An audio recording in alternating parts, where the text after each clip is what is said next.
So I've been here going on 8 years now with my family in the city of Houston, and I love it. We decided to set up some roots here and call this home, but there's definitely some hard truths that I learned that you don't learn, basically coming from anywhere else. So if you want to know what it's like to live in the city of Houston and know the real, the raw, the uncut of what it's really like to live here, this is the video that you have to watch. Hi, my name is Aaron Lathan. I'm a real estate consultant here in the greater city of Houston, and every week I'm helping buyers relocate to and throughout the greater city of Houston and surrounding suburbs.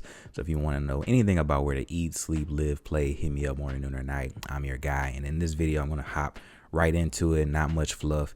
These are some of the cons and some of the things that you just have to know, hard truths that you have to know about relocating to or living in this city of Houston and the surrounding suburbs. So the first thing that you have to know is traffic is ass. Man, traffic is awful here. And depending on where you decide to call home, depending on where you decide to say, this is where I want to live, and your lifestyle and where you work, all of those things factor into making living in Houston either a pleasurable experience or an experience that you can say, man, I wish I didn't do that. When we first moved here, we actually lived in the energy corridor, which is on the far west side of Houston, just a couple exits away from Katy. And we lived on the far west side and we worked downtown, both my wife and I, both basically in the center of the city. The distance from where we lived to where we worked was probably about 13 or 14 miles. So in your mind, you're just like, man, that can't be that bad. And when I say that was one of the worst decisions that we ever made, it was one of the worst decisions that we ever made. Every day we were commuting 1 to 2 hours to and from work, so at the end of the week, you look up and you've been in your car, 10 to 20 hours just based off of, your overall, commuting from to and from work. Right. So that's not fun time. That's not any leisure. That's not any hobbies. That's not anything that actually brings you joy. That was just commuting to and from work. We're in the car 10 to 15 hours a week. And that was for me and my wife. And we just didn't have that experience with traffic being so awful when we were coming from San Antonio. That's where we actually relocated from. And I relocated here for construction when I was still in that at the point in time with my wife. And we just didn't have that same experience in San Antonio. But traffic here is bad, and it can make or break, having a good time here or not. And so one of the things that I always like to say is kind of you want to live close to and you want to be near things that actually matter to you. You want to base living kind of off of your lifestyle more than anything.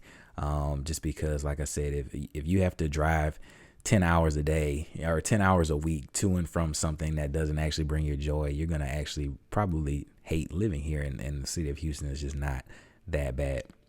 The second thing that you got to know is traffic is constant here. Not traffic. Construction is, so traffic has me shell shocked like that. Construction is constant, and this benefits me now in the real estate space because that means there's always going to be new development. There's always going to be things that kind of come up and pop up that are new opportunities, new places for people to work, places for people to live, places for people to be. There's always going to be something that is going on and something that's being developed and new areas that are coming up and popping up. But if you don't want to be in a place where you feel like you are in a constant construction zone, Houston is just absolutely not the place for you. That's residential, that's road work, that's commercial, you name it. It's always happening and it's going on all the time. I can look out my window right now and see that there's going to be 4 or 5 different homes that are being demoed and turned into new developments around me. So if we decide to be here in this Independence Heights area that we bought for the next couple years, we're going to be in a construction zone within walking distance of us for the next like 2 to 3 years. And so many places of the city and the surrounding suburbs, you're going to feel that even if you're in the suburbs, right? If you're buying in a brand new community, a lot of these communities have enough acreage to be in development for 5 to 7 years before they're completely done. And so you're going to, even if you're buying somewhere far out and you're thinking that's not going to be a city problem, it's going to be something that impacts you. And alongside of that, there's always some kind of road rage traffic, just trying to extend the lanes or trying to widen the lanes just so we can have more room for all of these cars here. Kind of going along with point number 1, that traffic being super ass. You definitely are going to feel the effects of construction one way or another, and it is constant. Point number three is that the price of living here is going up a lot since we moved here. When we first moved here, we lived in the energy corridor. Like I said, we had brand new 2-bedroom apartment. It was like $1,500. It was like 1,200 square feet, brand new, super pretty in the energy corridor. And that same apartment right now is like $2,000. And so the hard truth about living in Houston right now is that it's becoming more and more of like a roommate city. And it's not a shocker because we are a growing city. We're top 5 in the U.S., right, as far as population and growth. And so it's not hard to kind of reconcile with the fact that this will be trending more towards New York and LA and some of the bigger cities, right?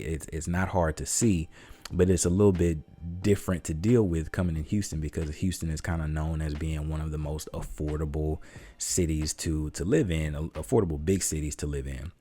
And the more and more I either help clients relocate and try to find an apartment or find a rental or find somewhere to buy, you see more and more that price of affordability is going up, and it's leaning more towards being a roommate or a house hack where you have someone where y'all are splitting the mortgage or something, right?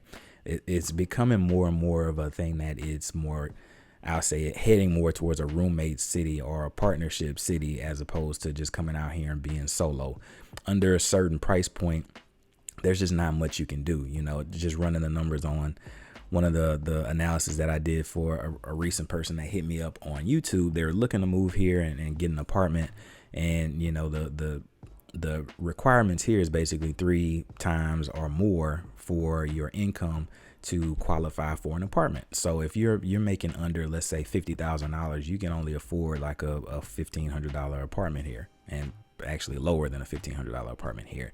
And that's just not much luxury. And if it's luxury, it's going to be super small. And so people relocating to the city of Houston don't necessarily know that. But if you and your friend also paid $1,500, you could be somewhere glorious, a high rise that has all these views, and you can have a balcony, and you can be in a great location. But a lot of people just aren't comfortable having a roommate. So one of the trends and hard truths that I'm seeing about Houston is that it's becoming more and more of a roommate city. The next thing that you have to know, and is a hard truth if you're coming from somewhere else, especially if you're coming from somewhere else, is that the tax rates here for new construction can be outrageous, especially in the suburbs.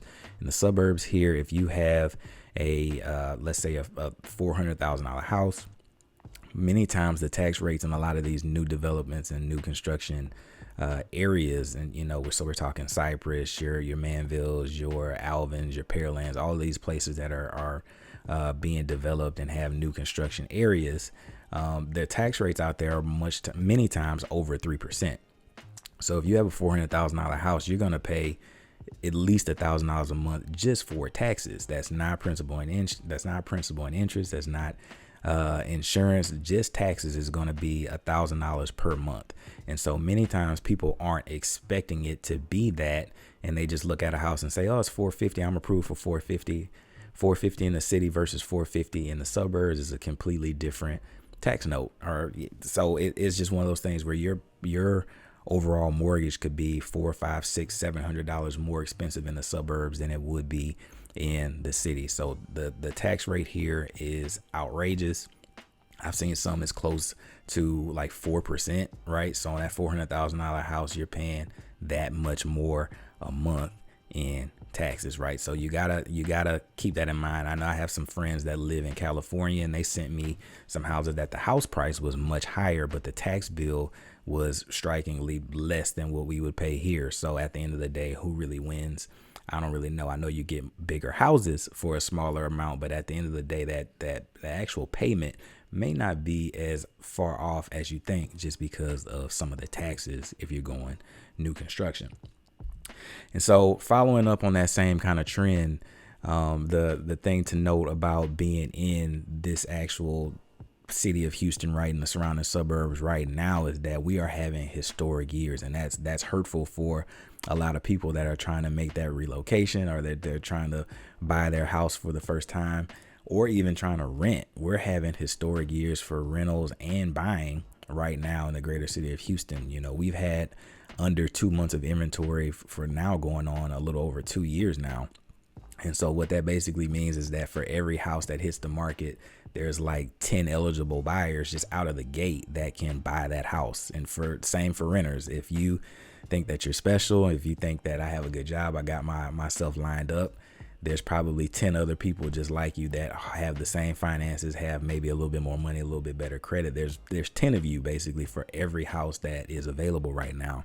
And that's just not something that we are used to seeing. And so because of that, you see record-setting highs in sales prices. You see the amount of actual transactions happening at record-setting numbers here in the greater city of Houston and surrounding suburbs right now.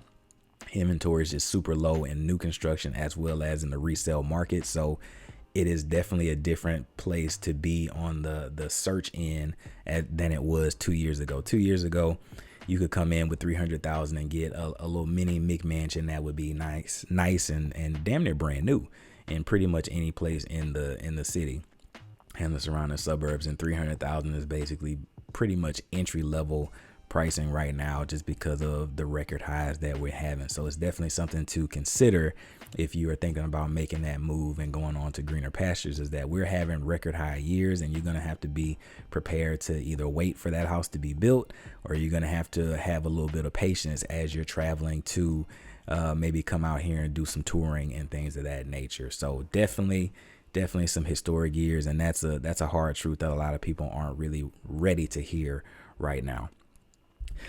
The next thing that is probably, I don't know if it's common knowledge, because it definitely wasn't common knowledge to me. And I actually was born and raised in Baton Rouge, Louisiana, and it was a little bit more defined, where this is a good side of town. I went to Episcopal High School, which was in a great part of town, and I lived in basically North Baton Rouge, which was not a great part of town. And there's a couple places in Baton Rouge where, like, if you're north of it, you know you're in the hood. If you're south of it, you know you got a chance of being in a good neighborhood. And so in Houston, that's a little bit undefined, and that's a little bit sketchy, because like right now we bought in the Independence Heights area, which is nestled in between like Shepherd Park Plaza, Garden Oaks, and a couple other like I would say well-to-do areas in the greater city of Houston.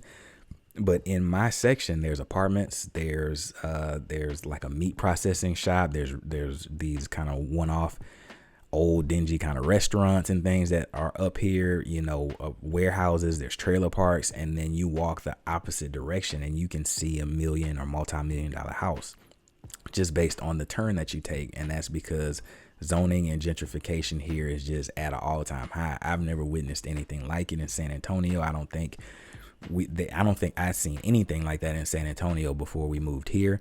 So it's definitely something that you're gonna have to like get used to. You can spend $600,000-$700,000. I have a client that was building a $600,000 house in the uptown area, and you looked across the street and it was a pawn shop.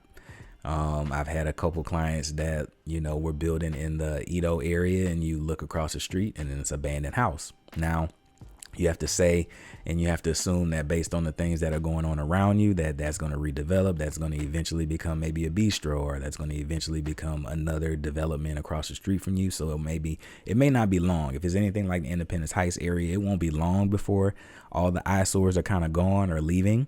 But for the time being, you could be spending a lot of money and have some eyesores like right out of your door, right? So that's something that most people aren't necessarily accustomed to coming from, depending on where you're coming from. It's something that you definitely have to think about and understand, that it is a hard truth about living in the city of Houston, is that you can spend a lot of money and still see homelessness. You can still see trash. You can still see, dilapidated buildings. You can still see just things that you wouldn't want to see, just general eyesores, no matter how much you pay if you're living in the city of Houston. Now, if you go out to the suburbs, it's a little bit better. It's a little bit more de-restricted. It's a little bit more controlled. But if you're in that city, there's some things that you're going to see being a city person. The next thing is, and this one's kind of probably the biggest thing that most people hear about or are freaked out about and question me about when they are moving here, is that they'll say something like, I don't want to be anywhere that is ever flooded. And so I basically at that point just stop and say, well, hey, you don't want to move to Houston, because anywhere has the potential to be affected by some level of flooding here. And what I mean by that, it doesn't mean that your house is going to flood. It doesn't mean that, you're going to be evacuated and they're coming to get boats for you and anything like that. It means that on a day-to-day basis, on a heavy rain, you're going to have some impact. And whether or not that's in your actual home, it could be for most of us that deal with it, even though it's not major, is that there's street flooding. So there'll be issues where there's certain streets you can't turn down, or that there'll be issues like where 288 is shut down, or certain lanes of 288 is shut down until the water subsides. The city of Houston is just not super built for heavy amounts of rain, and that's not just including the Harveys and the tax day floods and all those major rain events that we had that kind of showed that a heavy rain for like an hour here can shut this city down in a lot of places. And you would definitely feel the impact of that, whether or not it's coming into your house and doing all that stuff, right? So even if you aren't in an area where it is deemed to be a higher flood risk, I always suggest having flood insurance. I have flood insurance and I'm not in a flood zone, just because you never know. You never know what the development around you can cause a ripple effect with the amount of rain that we do get here when that rain finally does come. And you just want to be prepared no matter what. So flooding, hard truth, flooding can affect you anywhere. You're not really safe anywhere. There are places that you're better off than others. I would say, like myself, we're in a better off place than somebody that would be living along one of the bayous or streams or creeks that just kind of run throughout the city. But even still, on a hard day, if it rains for an hour or two here, my streets and all the ditches and everything on my side of the town would be flooded for an extent until things drain. So there would be an impact pretty much everywhere. And the last point is that, and this one's kind of a new one, because I've always been kind of guarded. I've always kind of looked at the city of Houston as kind of dangerous. I'm from Baton Rouge. I grew up in the hood. There's certain things that I just kind of see that kind of trigger me to be a little bit more cautious, a little bit more nervous on a day-to-day basis. And so because of that, I look at Houston from a different lens. If you're coming here and you're just seeing it as a great opportunity and a great place to be, the true hard fact is that crime rates here are pretty bad. And so I recently saw something on the news, and I try not to watch the news just because it stresses me out. It just gives me anxiety. But one of the things that I saw a couple days ago was that we have more murders than Chicago right now. And so that in itself is just something crazy to hear about Houston, because it didn't necessarily ever really have that connotation to me. And again, this is me, someone that grew up in the hood, has been around that and kind of, I have a certain sensitivity to, when my environment's changing, I just go home, I just leave. That's just kind of how I was raised. It's kind of how I was brought up. And so I never really felt unsafe in Houston. But now it just feels like the stories that you see and there's some of that is clickbait. Some of that is just people wanting to get clicks and views on their profiles online. But some of the stats, the road rage stats, the people getting the people shooting after Astros games in a road rage, the violence, the break-ins, if you look at our Ring app going on off up here, you'd be like, man, it is a war zone in the city of Houston right now. And just to say that Houston is now rivaling some of the most dangerous cities in the world for things like homicide and trafficking and all that stuff, is just kind of a hard truth that you have to be aware, and you have to be within your right mind as you're traveling to and from and throughout the city of Houston. You just kind of got to do your thing, stay prayed up, or whatever you believe in that gives you center and give you focus, and go on about your day, but understand that you are potentially moving to or living in a dangerous place. So I don't want to say all that to say that I hate the city of Houston. I love the city of Houston. I think that it is a great place to be.